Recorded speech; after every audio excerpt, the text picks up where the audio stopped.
A couple Big East bubble teams took care of business inside MSG on Thursday, but for Villanova? You are Locked On College Basketball, part of the Locked On Podcast Network. Your team every day. Hey there, what's up? Welcome into the Locked On College Basketball Podcast, the only daily national college hoop show out there. I'm your host, Isaac Shade, and look at this guy, Dad, back with me, Andy. Welcome back in. We have missed you, buddy. So happy for you. Y'all, I got to see Andy's little baby girl in real, like, digital stuff today. She's beautiful. Oh, man, so happy for you. Thank you. I'm so pumped to be back, so pumped to get back before we get into the end of these conference tournaments and get back into Selection Sunday coming up in a couple days. But been exhausted, but never been more in love. Really happy to be in the spot we're at here. Yeah, man, you got to get the rust off before Christmas Day on Sunday. So glad you're here. Folks, you're joining us at the place to get your college basketball content every single day. Thanks for making us your first listen or watch. And a special shout out to all you everydayers. This episode is brought to you by FanDuel. Make every moment more. New customers join today, and you'll get $200 in bonus bets if your first bet of $5 or more wins. Visit FanDuel.com/locked-on to get started. No tickets punched yesterday on Thursday, none today, Friday, but we do have 13 tomorrow on Saturday, Andy, and then the final 5 on Sunday leading up to the selection show.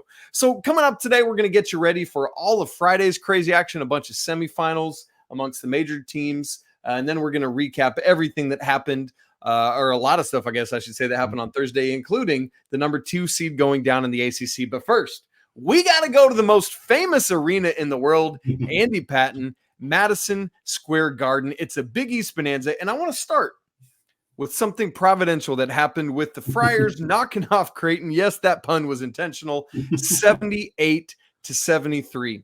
Andy, welcome back.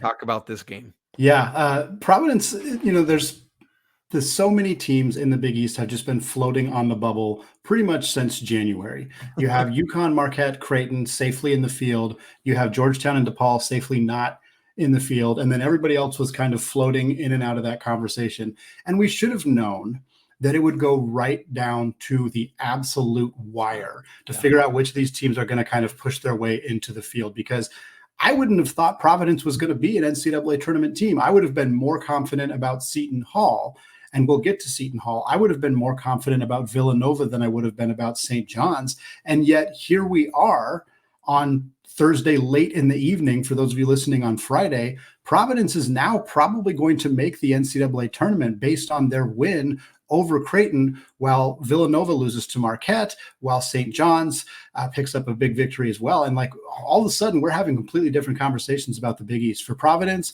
I was so happy, to see Devin Carter be named Big East Player of the Year, because he deserved it. He was the best player in the conference, and you don't often see that for teams that aren't in that conversation, and yet, or that aren't like in the top of the conversation. And yet he goes out 22 points, 11 boards, 4 assists, huge game against Creighton. For Creighton, the same story. Isaac, it's the same story that we always have about Creighton. 4 starters, 19 points or 16 points. 2 of them had 19, 2 had 16. The rest of the team, 3 points. Mason Miller, their other starter, 0. It continues to be a problem for Greg McDermott's team. Not going to hurt them in a significant way here. Maybe they lose a seed line, but this is a huge win for Providence. Potentially puts them into the field of 68.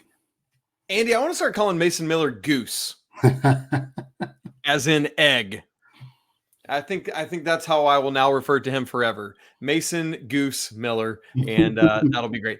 Very seriously, Joe Lunardi has updated his bracketology, has Providence up to first 4 out. Mm-hmm. There's still a lot of movement to happen, and so we, who knows what will happen. Pittsburgh's ahead of them. New Mexico's, Andy mentioned we're recording late Thursday night. New Mexico's playing there at halftime right now, and then Indiana State up there as well. So still a lot more movement, and so we'll see what happens. But it is a massive win for Providence. Andy, that you mentioned Marquette beating Villanova. What a weird 24 hours for Villanova. Yeah. Goes from probably should have lost to DePaul, who's got a brand new basketball coach, by the way. Way to go, Blue Demons. That's a great hire.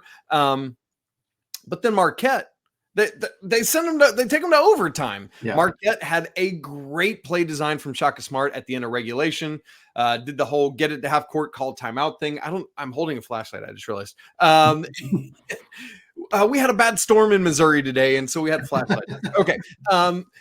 And so great play design, threw it up to Oso Ighodaro, waited for a back cut from Cam Jones, got it off. It looked good in real time, Andy, but just like the slightest maybe touch still on his fingertips. So they go to overtime, but Marquette does pull it out 71-65. And Andy, here's what's impressive to me. Marquette does this against a desperate Villanova team without Tyler Kolek. And oh, by the way, Oso Ighodaro had one field goal, and that came in overtime. If you tell me those things pregame, I'm like, dude, Villanova probably just won this game and did well for themselves on the bubble. Yeah, I mean, and I think that's a testament. It's kind of the opposite of the conversation we're having about Creighton. Like, if you told me that Baylor Shireman didn't play and Trey Alexander didn't score till overtime, like, I don't think Creighton wins at all. But Marquette, they can stomach that. They can make that work. And I mean, Villanova, part of it is on them a little bit. I think they played decently in this game, but their offense just, I mean, 65 points in an overtime game is just not enough for Villanova. And to come off that win over DePaul was a wake-up call for them, obviously, and they knew that they really needed this game, and they came very close. And now I'm really curious how the committee is going to treat Villanova, because they're not going to forget that they were a Justin Moore three-pointer away from losing to one of two teams that did not win a single game in a Power 6 conference this year. They're not going to forget that, but also, like, they took Marquette to overtime. Like, that's a really good result, even if the game was kind of ugly. So Villanova, out of all these bubble teams that we're going to talk about, I think they're the most intriguing from the Big East, because, again, I mean, their resume is all over the place. They had that win. They won the battle for Atlantis. That still looks really good, but they had some really hideous losses in conference play. And I think kind of an encapsulation of their whole season, and frankly, Kyle Neptune's 2-year tenure, can be kind of summed up by these two results. Like, it kind of covers everything we've seen from this really unique era of Villanova basketball that started after, of course, legendary Jay Wright's retirement. And Andy, I know, like, in the age of computer metrics and all that, things matter, but win-loss volume has to matter. Villanova only has 18 wins. Yeah, it has. I know the Big East was solid, but they were 10-10 in the bit. Like, Andy, I don't know that it's good enough. I just don't know that it's good enough. And let's mention these other Big East games. You talked about St. John's. Rick Pitino is taking the Johnnies to the semifinals after obliterating Seton Hall 91-72. For St. John's right now at that most recent update from Joe Lunardi. Where are they? They are last four byes. They've actually moved up into that territory now, along with Colorado State, Mississippi State, and Oklahoma. So great stuff. I mean, you're feeling more comfortable if you're last four byes than last four in, and that's great. Seton Hall, we'll see what it means for them, because they kind of flip spots. Seton Hall's down at last four in now. And that might not be good for the Pirates, but it is great for the Johnnies. Yeah, first time in a Big East semifinal for St. John since 2000. That is an insane stat. Rick Pitino, his team lost to Seton Hall a few weeks ago, and he ripped them a new one in a post-game press conference. Got some controversy about some of his statements after that game, but you know what? It worked. This team has been rolling ever since. They turn around and beat that same team by 19 points in a must-win game. If they lose this game, they don't dance. They won this game. They won it handily. They're likely going to go dancing now. Seton Hall, we'll see what this means for them, but really tremendous stuff from the Johnnies in this one. Andy, as you were talking about Rick Pitino's comments, I was sliding laterally back and forth in front of my camera just to remember that very special moment. So, Andy, if you had to choose right now between Providence, Villanova, St. John's, and Seton Hall, I'll give you get to take one of those four teams in. Who is it? One of those four teams I'm taking into the NCAA tournament. I think it's got to be St. John's. They have a lot of win equity. They had a solid non-conference. They're playing well as of late. I know that the committee doesn't technically value that anymore in terms of like an official stat that they evaluate, which they used to do, but I still think it matters. Yeah. And so for me, I think, and like, I mean, not that the committee should value this, but narratively, I mean, it's hard to ignore the narrative of Rick Pitino coming back in the Big East, making the tournament in the first year for a team that was bad. Like, it's hard to ignore that. And I think that resume wise, it's very close. I think Villanova is the lowest. I think Seton Hall and Providence is close. Seton Hall has been struggling as of late. Providence, obviously, this win over Creighton is huge, and they get another shot at another game that they get to play here, which they could, help their resume even more. But I think if I had to pick just one, I'm taking the Johnnies. I'm with you on that. Elsewhere in the Big East, the other quarterfinal, UConn does what they need to do against Xavier. Sorry, Musketeers, you're done. Yep. Well, we're going to move on to the ACC, where NC State took down the Blue Devils of Duke. They put themselves in a position to advance to the ACC title game if they can get past Virginia, just like we all predicted in the preseason. We're going to get to that after a word from today's sponsor, Robinhood. Did you know that even if you have a 401k for retirement, you can still have an IRA? Robinhood has the only IRA that gives you a 3% boost on every dollar you contribute when you subscribe to Robinhood Gold. But get this, now through April 30th, Robinhood is even boosting every single dollar you transfer in from other retirement accounts with a 3% match. That's right, no cap on that 3% match. Robinhood Gold gets you the most for your retirement thanks to their IRA with a 3% match. This offer is good through April 30th. Get started at robinhood.com/boost. Subscription fees apply. And now for some quick legal information. Claim as of Q1 2024 is validated by Radius Global Market Research. Investing involves risk, including loss. Limitations apply to IRAs and 401ks. 3% match requires Robinhood Gold for 1 year from the date of the first 3% match. Must keep Robinhood IRA for 5 years. The 3% matching on transfers is subject to specific terms and conditions. Robinhood IRA is available to U.S. customers in good standing, and Robinhood's Financial LLC member SIPC is a registered broker-dealer.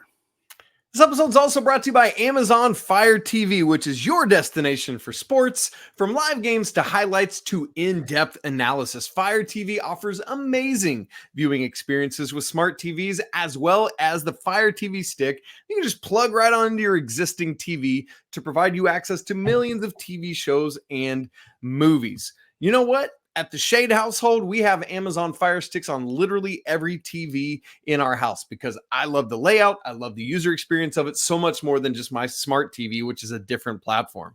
The remote, look at this. It's so handy. It's even got these little buttons for Prime Video and Netflix and Peacock, Hulu, Disney Plus, whatever. It's awesome. Also, Fire TV recently created Fire TV channels to deliver a constant supply of the latest videos from your favorite sports brands, all for free. And that includes all of us here at the Locked On Network. Also, Amazon TV Fire channels have great news, entertainment, gaming, and travel and cooking videos as well. So check out Fire TV channels on Fire TV and Alexa devices. If you haven't done so, you should. Trust me on that. To learn more, visit amazon.com/lockedonfiretv. Andy, we're going to move to the ACC, where, quite frankly, it was pretty similar to what we just said with the Big East. There's a bubbled team or couple that won, bubbled team lost. The top team did work on a team. It's pretty similar, but we got to start. The big difference is that the number 2 team in this bad boy. Wait, was Creighton number 2? Yeah, it's the same. It's so same. ACC and Big East, we see you twinning right now. Just like Creighton, the number 2 seed, lost, so does go down Duke 74-69. Andy, it's almost wild because just a week ago, they played in Raleigh. Duke beats NC State despite a whole heck of a bunch of points from DJ Burns. That's not what had to happen here. Burns had just 10. But man, Modiara had a day, 14 points, 16 boards. But the big score was DJ Horn off the bench with 18. It all offsets Kyle Filipowski's 28. So it's kind of funny how the losing team in each of these last 2 Duke-NC State matchups has gone off. But Andy, check this. NC State, the 11 seed, is the first double-digit seed to make the ACC semifinals since 2010. Crazy. And look, the ACC has been kind of down this year. Outside of the top 2, really, Duke and Carolina, Clemson was in that conversation, Virginia in that conversation, but really outside of that, a lot of those teams have kind of been mashed together. And I think you're seeing kind of how that has played off played out so far in this ACC tournament. Obviously, Carolina has taken care of business, but like Boston College goes on a little bit of a surprise run. You see NC State now potentially having an opportunity to play for a championship in this conference as an 11 seed, which is completely insane. And you're seeing, Pitt's advanced, and Pitt's a good team, but they're, advancing maybe a little farther than people would have expected them to do. Wake Forest, we see their tournament chances probably take a big hit with that loss there. But the story for me is, and it's kind of what we talked about a little bit earlier with St. John's playing well towards the end of the year, is like you got to factor in teams that are struggling at the end of the year too. And Duke hasn't been all that good in their last couple of games. They have that, they have the loss to the Pitt loss was a little bit earlier, but they have that Wake Forest loss. Now they have this NC State loss. Like this Duke team, some of the things that we've seen as issues for them throughout the year, a lack of rim protection and some questionable defensive stuff, like it's kind of cropping up at a bad time. And they're not in danger of like dropping probably below a 4 seed. I think that would be surprising, but the committee's going to have to evaluate a team that has kind of limped to the finish line a little bit. And I'm interested to see how they treat a loss like this to an NC State team that really wasn't going to sniff an at-large bid unless they're not going to sniff an at-large bid even at all, even if they lose to Virginia, even if they beat Virginia and lose to North Carolina or Pitt in the ACC championship. I don't think NC State's a team that's dancing. And so for Duke to lose this game is kind of proof that they're not in the place they need to be here in the middle of March. Yeah, they're not. Lenardi dropped them to his lowest 3 seed after it all happened. And Andy, here's the thing: back-to-back games now for Duke. North Carolina, they were the aggressors inside Cameron Indoor Stadium on Saturday.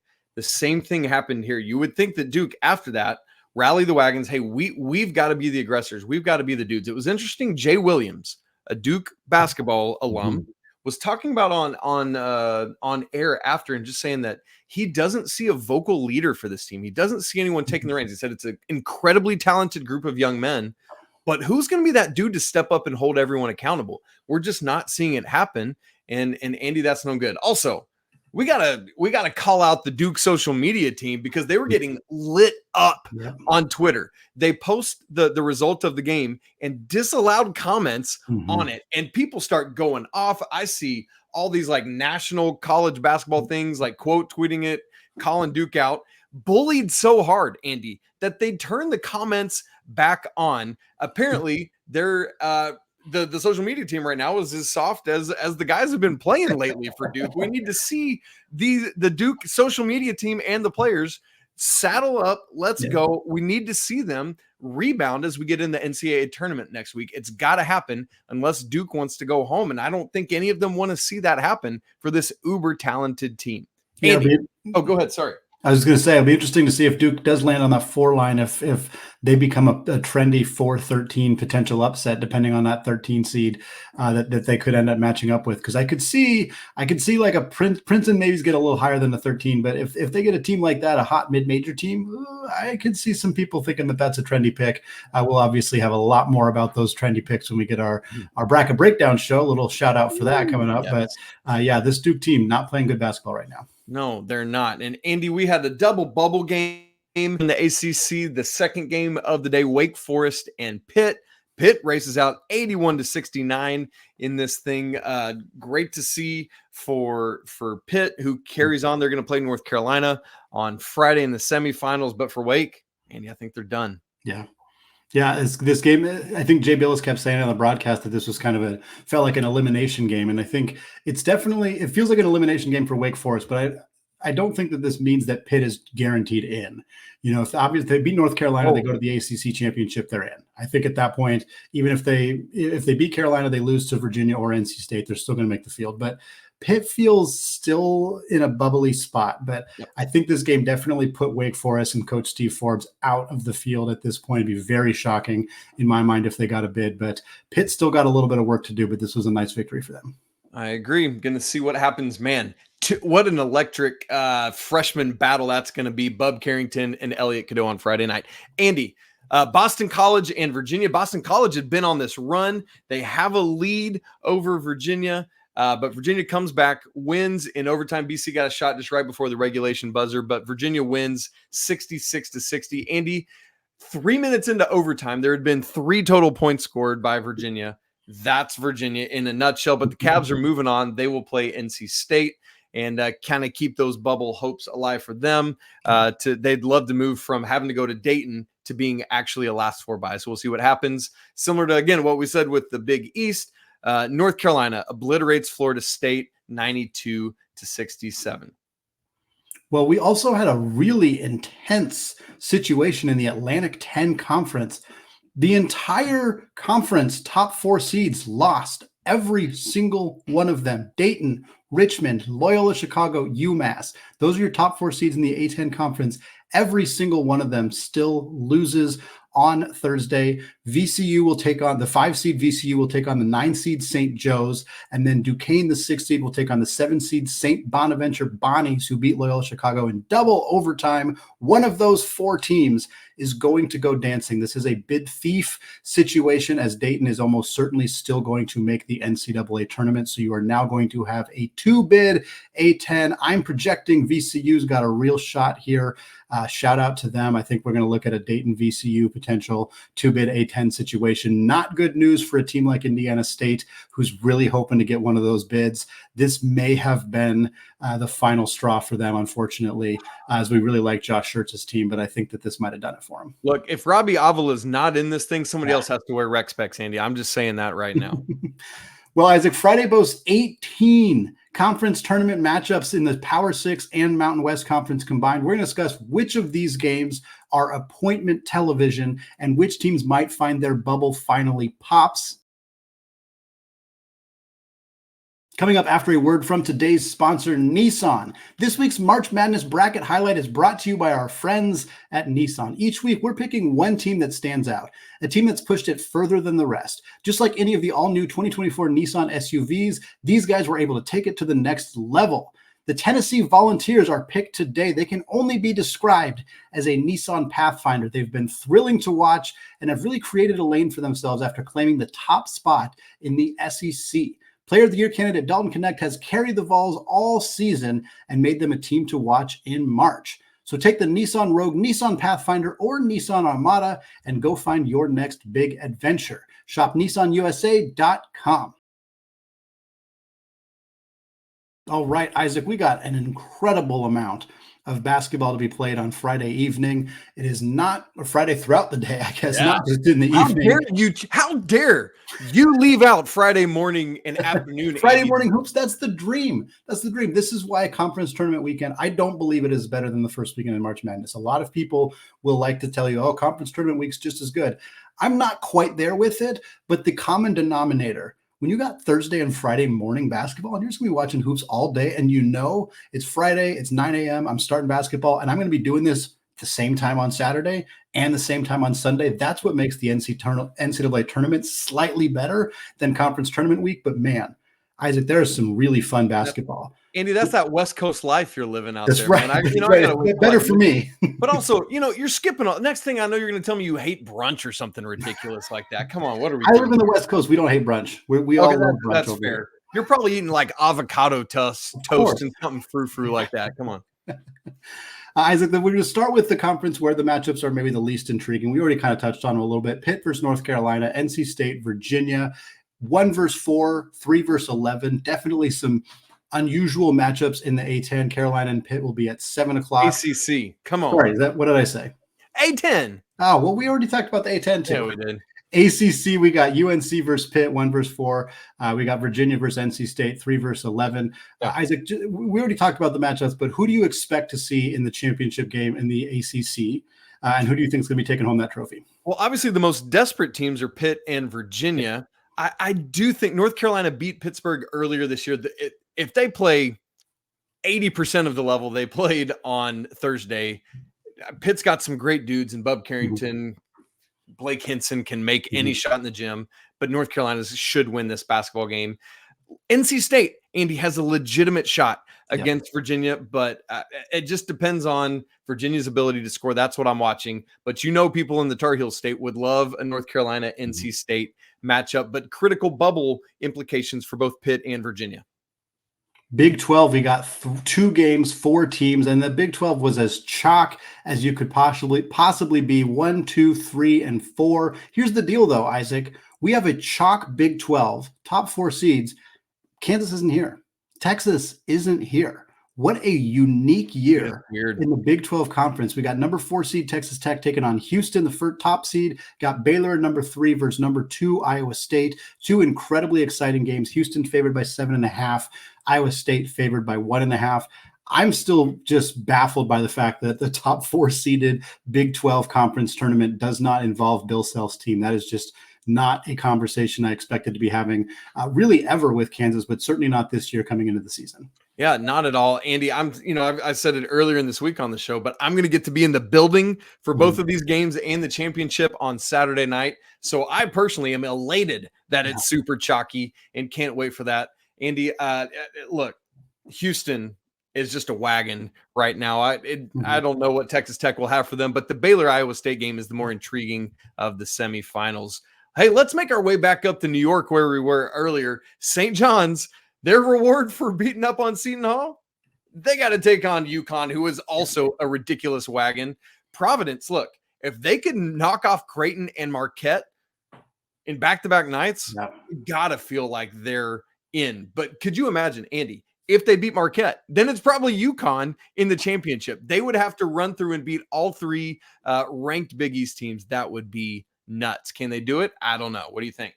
Yeah, it's going to be really fun. And I think we've given a lot of credit to Pitino, obviously not an incredibly well-known first-year head coach in the Big East, but I think we need to give some love to Kim English as well. This Providence team lost Bryce Hopkins very early in the Big East tournament or the Big East regular season. He was their best or second best player at that time. And Devin Carter stepped up in a significant way to really help this team with scoring and facilitation and rebounding. We kind of expected freshman Garway Duel to step up, and he never really did. And yet still, Kim English has this team in a spot right now where, they got to take on a really good Marquette team. And I'm not sure I fully buy that they can do it, but I wouldn't have picked them over Creighton.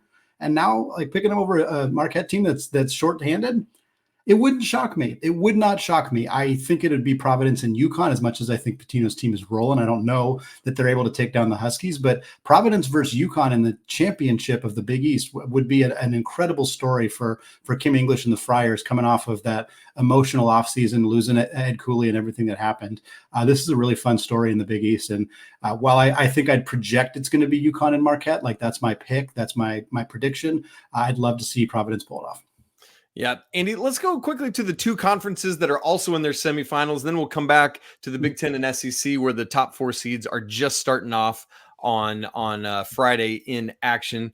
Pac-12, we're going to have Arizona against Oregon. That's at 8 Eastern, and Washington State against the winner of Colorado and Utah. But Colorado is up 15 right now as we record at the under 4 timeout. So we project that to be the Buffs. Andy, if anyone can knock off Arizona, who's it going to be? Washington State. I think you got to pick it to be potentially Washington State. They've done it already this year.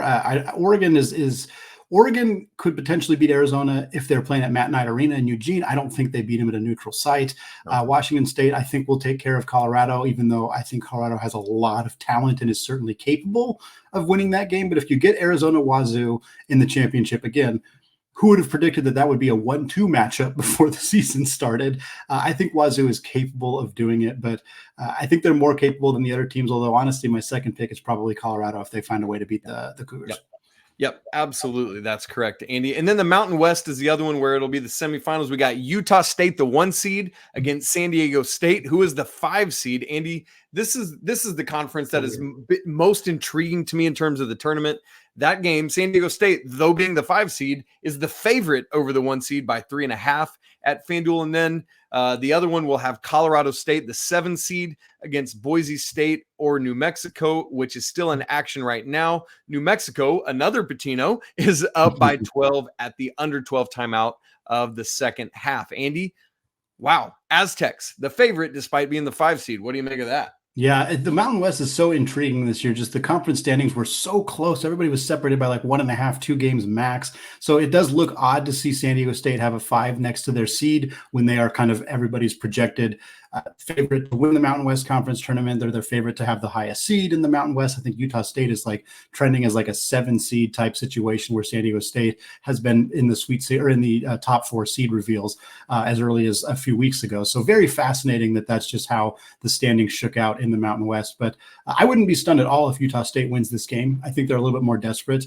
They're not in danger of missing the tournament, but they don't want to get on that dreaded 8-9 seed line. So I think a desperate Utah State team beats San Diego State, puts themselves in a position to be more of a 6-7 seed, and San Diego State's still going to be in fine shape. But that's my prediction for that game. Colorado State's been playing some good basketball as of late as well, and I think they got a chance to advance, depending on who they play here between New Mexico and Boise State. Yeah, Andy, and keep in mind, both Utah State and San Diego State played OT games on Thursday, so that's going to factor in. By the way, Jaden Ledee, listen, I know it was an overtime game. 34 points and 16 rebounds. That is an insane double-double. Really excited for both of these semifinals. And then the Big Ten and the SEC, which are a day behind the other conferences because they run all the way through Sunday. So the top 4 seeds in both of these conferences are just getting into action, which means we'll have probably some good games, but the matchups aren't quite as exhilarating as the others. So let me give you all 8 of these games, Andy, and then maybe let's pick out 1 or 2. In the Big Ten, number 8 seed Michigan State against Purdue, the 1 that tips off at noon. All these are on Big Ten Network, by the way. Wisconsin, the 5 seed, Northwestern, the 4, that's 2:30. Ohio State, who knocked off Iowa, that's another bubble burst for me. That happened on Thursday night, but Ohio State, the 10 seed against Illinois, the 2. And then the Hoosiers keep on rolling, the 6 seed taking on Nebraska, the 3 seed at 9 Eastern. And then in the SEC, 1 seed Tennessee against the 9 seed Mississippi State. That's at 1 Eastern. Auburn, the 4 against South Carolina, the 5 at 3. Kentucky, the 2, Texas A&M, the 7. That's at 7 o'clock. Keep in mind, A&M beat Kentucky earlier this year in College Station. And then the 3 seed Alabama against the 6 seed Florida, who knocked off Georgia on Thursday. That one tips at 9 o'clock. Andy, that's a lot of talking from me. What do you make of those 8 games? Tons of fantastic games. I think it's easy to focus on the SEC games, where I think there's a little bit more intrigue, a little bit more teams that play a more exciting brand of basketball. But I'm gonna pick the game that I'm most excited by is Tom Izzo versus Purdue. Michigan State, Purdue. It's a 1 versus 8. You'd think, Purdue's the heavy favorite. This is one of the farthest seed matchups that we have here out of all these teams. The farthest one outside of, I guess, Illinois and Ohio State and Tennessee and Mississippi State, but it's March. It's Tom Izzo and it's March. And this is a veteran team, an experienced team. They've been playing better as of late. They're still a little inconsistent at times. Never really quite reached that threshold that we expected. I mean, they had top 5 aspirations before the season started, but you'd be crazy to not think that Michigan State could pull this thing off if they find a way to slow down Zach Edey, if they find a way to make Purdue's guards beat them, which they're capable of doing. But Michigan State's guards, big, physical, tough. I think this is a really fun matchup. And I think the opportunity for Michigan State to pull off a big victory here, I could see a handful of upsets in the Big Ten. I'm not, no disrespect to Ohio State. I'm not sure they're advancing too much farther, but it's not going to be a shock to me if Michigan State's playing a team that's maybe seeded 3, 4, 5, somewhere in there in the championship in the Big Ten. Really interested in the SEC to see what happens with Auburn and South Carolina. Andy, I'm curious to see if A&M can get that upset again. And Alabama, they've been a bit sketchy lately. Can Florida do it with that mix of talented guards that they have? Yeah. Andy, going to be crazy, crazy stuff there. And by the way, with Tennessee getting into action, now we're going to get this fun jockeying for that 4th 1 seed between what seems like it's going to be down to Tennessee and North Carolina. So we'll see how both those teams do progressing in their conference tournaments. Going to be a great weekend of college basketball. Cannot wait. Folks, Sunday, we're going to have a literal ton of content for you. Make sure to check into all of it, including a live reaction as the bracket is being revealed. We'll be doing that here on YouTube, and it'll be later in the audio formats as well. Thanks so much for joining us, making us your first listen or watch of the day. If you're not in the Locked On College Basketball Discord, you're missing out. Come for the college basketball, stay for the community. It's great. The link's in the show notes. It's free to join. If you haven't subscribed, please do that. Also, hit the little bell notification. That means you'll get notified when we go live on Sunday, and then you can just tap right in. As always, apologies to the lawyer family. Let's go Wildcats. Happy dadding, Andy. We're so happy for you once again, and welcome back, buddy. Missed you so much and glad you're back. Until next time, peace.